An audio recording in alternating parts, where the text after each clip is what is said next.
तो भाई कौन सा पेपर था आज?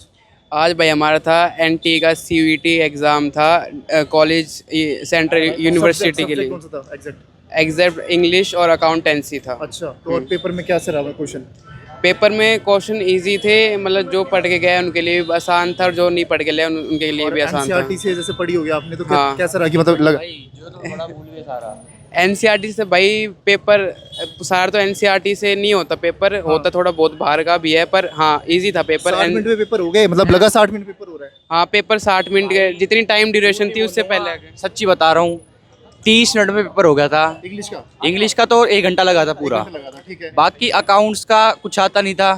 ठीक है भाई, कैलकुलेशन हो नहीं रही थी। ये सोची थी पेपर में टाइम कर लेंगे। अरे भाई पेपर के बाद वैसे सीयूईटी की तैयारी कहीं होती है। ठीक है भाई, हम वैसे पेपर देने आए, पहले 6-7 एमसीक्यू खुद से सॉल्व करे भाई 10 मिनट में। उसमें सबके सी आ रहे थे, 1-2 का ए भी था।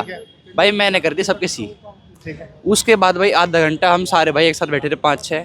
हमने भाई टीचर की लेनी देनी कर बात हो रही थी वहाँ पे? बात हो रही थी भाई, कोई दिक्कत नहीं थी। ऐसे कोई टीचर वो भी नहीं करता जो टीचर बोलता। टीचर थे या फिर कोई ऐसी खड़े कर रखे थे, मतलब देख भाई कैसा अब लग रहा था? उन्हें टीचर मान लो, कुछ तो टीचर्स भी लग रहे थे और कुछ भाई जैसे होते हैं कि एम्प्लॉयज होते हैं वैसे खड़े वैसे थे। normal थे। हाँ वैसे नॉर्मल थे। और इंग्लिश की बात करूंगा तो इंग्लिश के अंदर प्रॉपर जैसे आरसी वगैरह सॉल्व हो पा रहे थे या फिर कुछ डिफिकल्ट थे?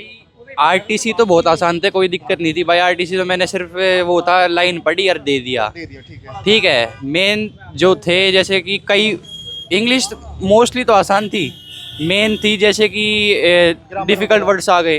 ठीक है, बाकी सब कोई दिक्कत नहीं हो रही थी। ठीक है। और बाकी तुम्हारा अकाउंट कैसा गया? मेरा भाई अकाउंट से 1 नंबर गया। बढ़िया गया। बढ़िया। तो अभी कौन सा कॉलेज चालू कर रहे हो? डीयू या फिर कोई और? हो जाए ड्यू में तो हो जाएगा, वैसे भी नहीं तो प्राइवेट बेस्ट है। बाकी कोई और एग्जाम दे रहे हो डीयू के अलावा? जैसे आईपीयू का दिया होगा कुछ?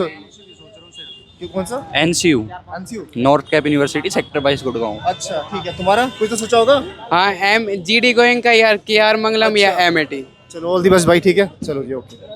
पेपर कौन सा था आपका? मेरा अकाउंट्स बीएसटी और इकोनॉमिक्स का था। अकाउंट्स में क्वेश्चन किस टाइप के थे? सॉल्व हो रहे थे या टाइम लग रहा था? हाँ थोड़ा लेंदी था और थ्योरेटिकल पोर्शन मैंने पहले कर लिया और उसके बाद में मैंने न्यूमेरिकल्स किया और फिर भी मेरे 1-2 क्वेश्चंस रह गए न्यूमेरिकल्स। एंड क्वेश्चन एनसीईआरटी से लग रहे थे जो आपने प्रैक्टिस की थी? पीवाईक्यू से थे? हाँ पीवाईक्यू से थे। पीवाईक्यू से थे क्वेश्चन का? हाँ। और जैसे अभी अकाउंट्स की बात करी आपने, बाकी बच्चे बोल रहे हैं कि सॉल्व नहीं हो रहे थे क्वेश्चन से, तो आप कैसा था कुछ? हाँ थोड़ा टाइम निकल गया था उसमें। अच्छा। तो थोड़े बहुत छोड़ने पड़े क्वेश्चन। और रफ शीट को लेकर कोई दिक्कत नहीं, तो दे रहे थे वो जितना चाहिए वो दे रहे थे। बाकी इंग्लिश में बताओ कि इंग्लिश के अंदर से आरसी क्वेश्चन थे, कितने आपसे हो पाए जिससे पढ़ के लग रहे थे हो जाएंगे? मतलब जो ऐसे थे ना कि सीक्वेंस में लगाने वाले, ठीक है। वो तो हो गए थे। ठीक है। और जो अनसेन पैसेज टाइप क्वेश्चन थे वो भी हो गए थे। डिफिकल्टी आई होगी एंटोनियम हाँ सिनोनिम जो हाँ वर्ड वाले क्वेश्चन। वोवल्स वाले जो थे उनमें डिफिकल्टी थी बस। अच्छा हाँ। ठीक है, वैसे ठीक हुआ पेपर। ठीक हुआ ना? पता नहीं। बाकी डीयू टारगेट कर रहे हो या कोई और यूनिवर्सिटी टारगेट कर रहे हो? अभी तो सोचा नहीं है इसका। अभी सोचा नहीं। बाकी कोई और एग्जाम देने वाले सीयूटी के अलावा? कौन सा दे रहे हो? नहीं, मैंने सोचा एक क्या कहते हैं एडिटर का कोर्स करूंगा शायद। अच्छा कोर्स वगैरह? हाँ। चलो ठीक है भाई, ऑल दी बेस्ट, अच्छा रहेगा, ठीक है।